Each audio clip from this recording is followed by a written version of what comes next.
آج ہم آپ کو سلطان الاولیاء حضرت شیخ عبد القادر جیلانی رحمۃ اللہ علیہ کا شجرہ نسب دکھانے جا رہے ہیں، چونکہ آپ کو یہ شرف حاصل ہے کہ آپ اپنے والد کی طرف سے حسنی اور والدہ کی طرف سے حسینی سید تھے۔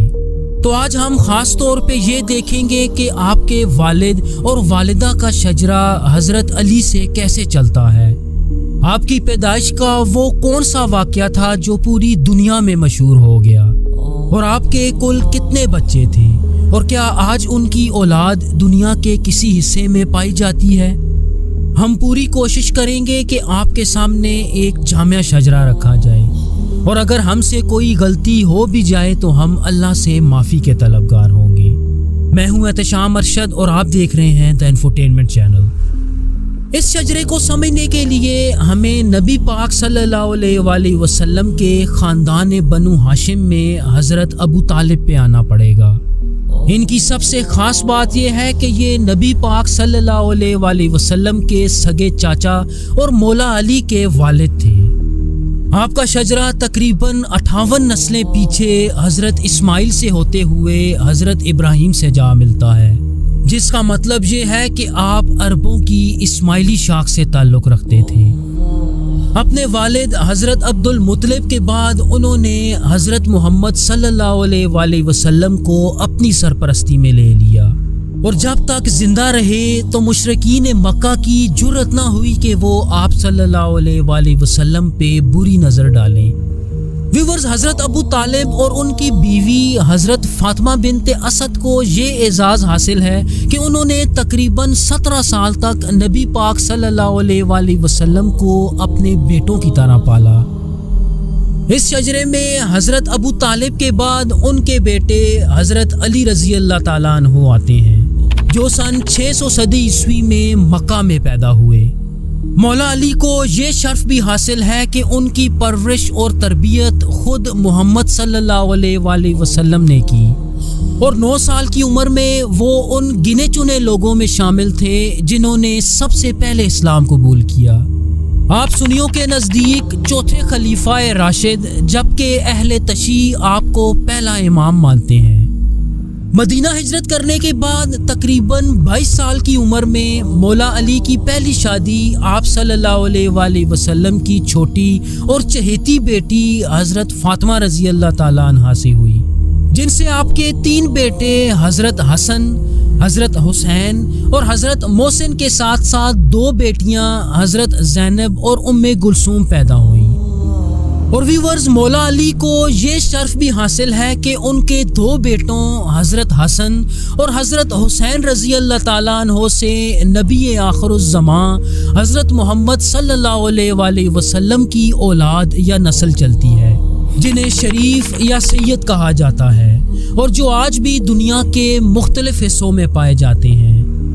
جہاں تک شیخ عبد القادر جیلانی کی بات ہے تو ان کا شجرہ اپنے والد کی طرف سے حضرت حسن، جبکہ اپنی والدہ کی طرف سے حضرت حسین رضی اللہ تعالیٰ عنہ سے چلتا ہے، مطلب آپ حسنی اور حسینی سید تھے۔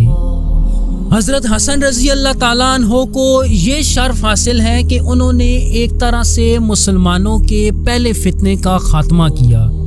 ہوا کچھ یوں کہ مولا علی کے دور خلافت میں خلیفہ حضرت علی اور امیر شام حضرت معاویہ میں اختلاف ہو گیا، اور ان دونوں میں کئی جنگیں بھی لڑی گئیں۔ اسی دوران حضرت علی رضی اللہ تعالیٰ عنہ کو ایک خارجی ابن ملجم نے شہید کر دیا، جس کے بعد حضرت حسن رضی اللہ تعالیٰ عنہ کو مسلمانوں کا 5واں خلیفہ منتخب کر لیا گیا۔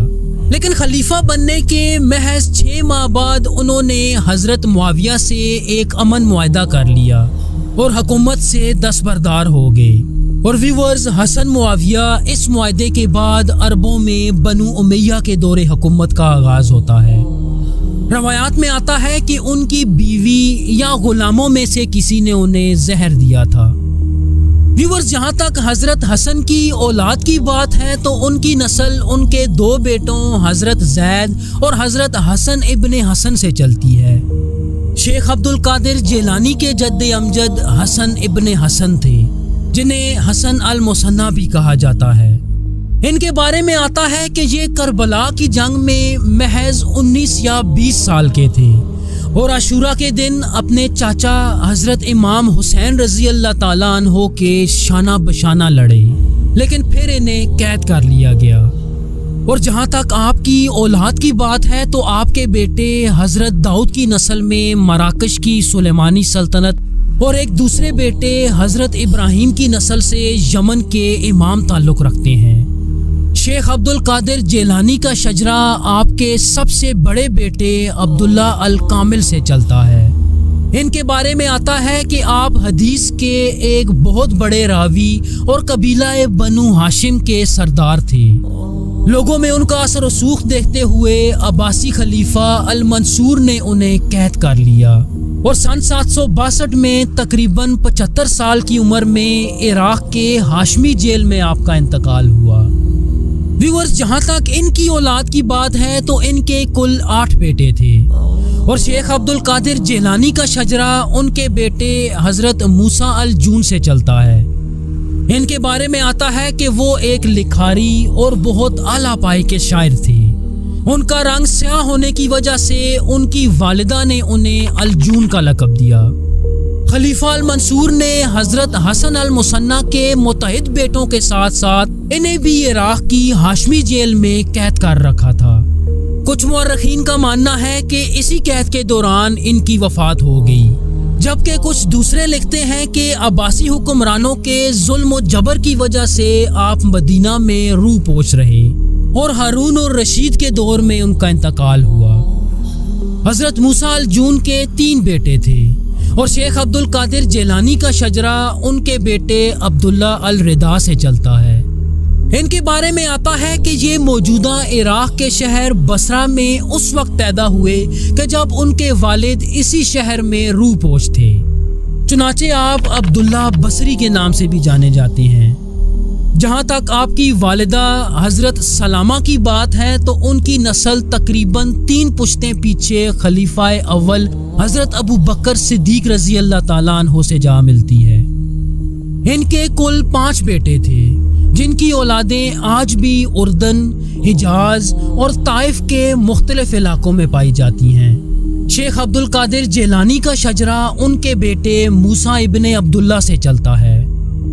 آپ سن 835 عیسوی میں مدینہ میں پیدا ہوئے اور جوانی کی عمر میں پہنچ کے اپنے والد عبداللہ الرضا سے بیعت اور خلافت حاصل کی۔ ان کے سب سے اہم بیٹے حضرت داؤد تھے، جنہوں نے اپنے 9 بھائیوں اور جانشینوں کے ساتھ مل کے عباسی سلطنت سے حجاز کا پورا علاقہ فتح کر لیا، جہاں انہوں نے اپنی خود مختار حکومت کی بنیاد رکھی۔ حضرت داؤد کے بعد ان کے بیٹے حضرت محمد المدنی اور پھر حضرت یحییٰ الزاہد آتے ہیں۔ ویورز، حضرت یحییٰ نے اس خاندان میں پہلی دفعہ حجاز سے ہجرت کی اور وہ عراق کے علاقے مادین میں آ گئے۔ انہیں امام غزالی کا ایک قریبی دوست بھی سمجھا جاتا ہے۔ مادین کے ایک گاؤں الجیل میں رہتے ہوئے ان کے ہاں ایک بیٹا پیدا ہوا جس کا نام اس علاقے کی نسبت سے عبداللہ الجیلی رکھا گیا، جو شیخ عبد القادر جیلانی کے دادا تھے۔ حضرت عبداللہ الجیلی نے جوانی کی عمر میں پہنچ کے اپنے والد سے بیعت کی اور موجودہ ایران کے صوبے جیلان میں آ گئے، جہاں سن 1048 میں ان کے بیٹے ابو صالح موسیٰ کی پیدائش ہوئی، جو شیخ عبد القادر جیلانی کے والد تھے۔ آپ کی کنیت ابو صالح اور لقب جنگی دوست تھا۔ اس لقب کی وجہ مورخ یہ لکھتے ہیں کہ وہ ہمیشہ اپنے نفس کے خلاف جہاد کیا کرتے اور نفس کشی میں سکون محسوس کرتے۔ آپ کی شادی سیدہ ام الخیر فاطمہ سے ہوئی، جو نسب کے حساب سے حسینی سیدہ اور شیخ عبد القادر جیلانی کی والدہ تھی۔ اگر ان کا شجرہ دیکھا جائے تو وہ کچھ یوں ہے کہ سیدہ ام الخیر فاطمہ بنت سید عبداللہ سمیع بن سید محمد بن سید جواد بن امام علی الرضا بن امام موسیٰ القاظم بن امام جعفر الصادق بن امام باقر بن امام زین العابدین بن امام حسین اور بن امیر المؤمنین سیدنا علی المرتضیٰ رضی اللہ تعالیٰ عنہ۔ شیخ عبد القادر جیلانی یکم رمضان سن 1078 میں ایران کے صوبے جیلان میں پیدا ہوئے، جو اس وقت سلجوق سلطنت کے زیر کنٹرول تھا۔ انہوں نے اپنی ابتدائی زندگی جیلان میں ہی گزاری۔ ویورز، تمام علماء اور اولیاء اس بات پہ متفق ہیں کہ آپ ایک پیدائشی ولی تھے۔ آپ کے بچپن کا جو واقعہ سب سے زیادہ مشہور ہے وہ یہ کہ آپ ماہ رمضان میں فجر سے لے کے مغرب تک یعنی روزے کے اوقات میں کبھی دودھ نہ پیتے، اور ان کی یہ بات پورے جیلان میں بہت مشہور تھی۔ سن 1095 میں 18 سال کی عمر میں آپ حصول علم کے لیے جیلان سے بغداد آ گئے، جہاں آپ کو فقہ کی تعلیم میں حضرت ابو سعید مبارک مخزومی، علم حدیث میں ابو بکر بن مظفر اور قرآن کی تفسیر کے لیے محمد جعفر جیسے عظیم اساتذہ میسر آئے۔ تحصیل علم کے بعد شیخ عبد القادر جیلانی نے بغداد شہر کو چھوڑ دیا اور عراق کے صحراؤں اور جنگلوں میں تقریباً 25 سال تک عبادت اور ریاضت میں مشغول رہے۔ لیکن سن 1127 میں آپ نے دوبارہ بغداد کا رخ کیا اور درس و تدریس کا ایک سلسلہ شروع کیا، اور کچھ ہی عرصے میں آپ کی شہرت و نیک نامی پورے بغداد اور پھر دور دور تک پھیل گئی، جس کی بدولت وہ بہت سے یہودیوں اور عیسائیوں کو مسلمان کرنے میں کامیاب ہو گئے۔ کہا جاتا ہے کہ شیخ عبد القادر جیلانی نے مختلف اوقات میں 4 شادیاں کی، اور ان شادیوں کا آغاز 50 برس کی عمر سے کیا۔ ان 4 بیویوں سے آپ کے 49 بچے پیدا ہوئے، جن میں 20 لڑکے اور باقی لڑکیاں تھیں۔ ویورز، آپ کے بیٹوں میں سب سے مشہور 10 بیٹے تھے، جن کے نام آپ چارٹ پہ دیکھ سکتے ہیں۔ اور جہاں تک موجودہ دور کی بات ہے تو آپ کی اولاد آج بھی عراق میں بغداد، ایران میں جیلان، مصر، کردستان اور شام کے کئی علاقوں میں پائی جاتی ہے۔ شیخ عبد القادر جیلانی کا انتقال سن 1166 کو ہفتے کی شب 89 سال کی عمر میں ہوا، اور آپ کی تدفین بغداد میں آپ کے مدرسے کے احاطے میں ہوئی۔ ان کا مزار صفوی دور حکومت میں مکمل طور پہ تباہ ہو گیا، تاہم سن 1535 میں عثمانی سلطان سلیمان دا میگنیفیسنٹ نے ان کے مزار کی دوبارہ تعمیر